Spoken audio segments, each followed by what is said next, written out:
जिससे इस संसार का प्रादुर्भाव होता है, जिस परमात्मा की शक्ति से इस भूमंडल का, त्रिलोकी का, संपूर्ण ब्रह्मांड का पालन होता है और जिस ईश्वर की शक्ति से इसका संहार होता है, ऐसे परब्रह्म परमात्मा को हम नमन करते हैं। वही परमात्मा एक होकर अनेक रूप धारण करता है। वही ईश्वर छोटे से छोटा है, वही ईश्वर बड़े से बड़ा है। वही स्थूल रूप में प्रकट है और वही सूक्ष्म रूप में है। उसको ऋषियों ने, मुनियों ने, सिद्धों ने, संतों ने, योगियों ने, तत्ववेत्ताओं ने, सद्गुरुओं ने भिन्न भिन्न नाम और रूपों से देखा, जाना, पहचाना, पुकारा और प्रकट किया और उस एक परमात्मा के भिन्न भिन्न नामों और रूपों से उन्होंने उपासना प्रारंभ की। वही महाराष्ट्र में भगवान विट्ठल के रूप में प्रतिष्ठित है। वही बद्रीनाथ में भगवान नारायण के रूप में प्रतिष्ठित है।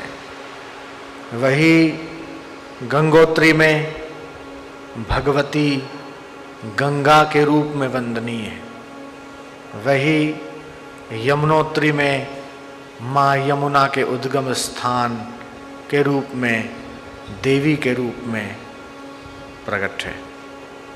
वही रामेश्वरम में, वही 12 ज्योतिर्लिंगों में, वही अष्टविनायक में, वही शक्तिपीठों में, वही भगवान दत्तात्रेय के रूप में और दत्तात्रेय के 5 अवतारों के रूप में, जिसमें गजानंद महाराज, शिरडी के साईं बाबा, श्रीपाद वल्लभ दिगंबरा आदि अवतारों में, वही ऋषभ देव के रूप में, वही बुद्ध के रूप में, वही महावीर के रूप में, वही सूर्य के रूप में, वही गणपति के रूप में, वही पंचदेवों के रूप में, एक का एक परमात्मा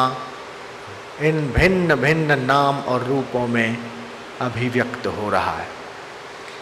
वही ईसाइयों के द्वारा भिन्न उपासना पद्धति, मुस्लिमों के द्वारा भिन्न उपासना पद्धति, जूइशों के द्वारा, सिखों के द्वारा वही एक ओंकार सतनाम कर्ता पुरख निर्भव निर्वैर के रूप में जाना और पहचाना जाता है।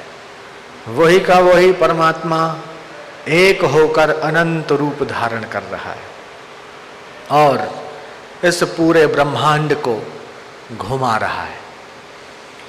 वही पंच प्राणों का अधिष्ठाता है। वही 72,000 नाड़ियों का, 3.5 करोड़ रोमकूपों का, मन का, बुद्धि का और इंद्रियों का प्रेरक और संचालक है और ये पूरे ब्रह्मांड की पूरी व्यवस्था उसी के द्वारा संचालित होती है।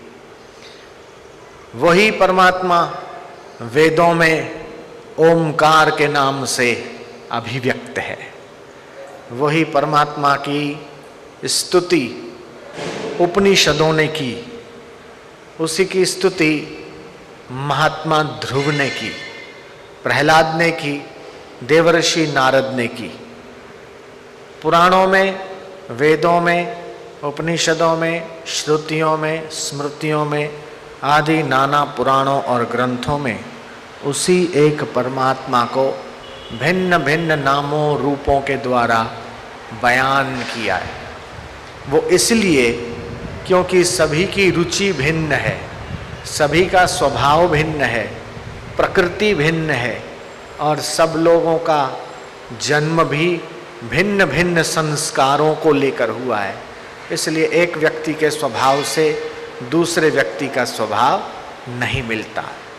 तो ये सबकी रुचि, प्रवृत्ति, प्रकृति, इच्छा ये भिन्न भिन्न होने के कारण भिन्न भिन्न परमात्मा के नाम और रूपों की प्रतिष्ठा महापुरुषों ने की, ताकि जिस व्यक्ति को जो नाम और रूप अच्छा लगे उसको भजकर, पूजकर, ध्याकर, नाम लेकर, गुणगान करके अपना जीवन वो सफल बना पाए।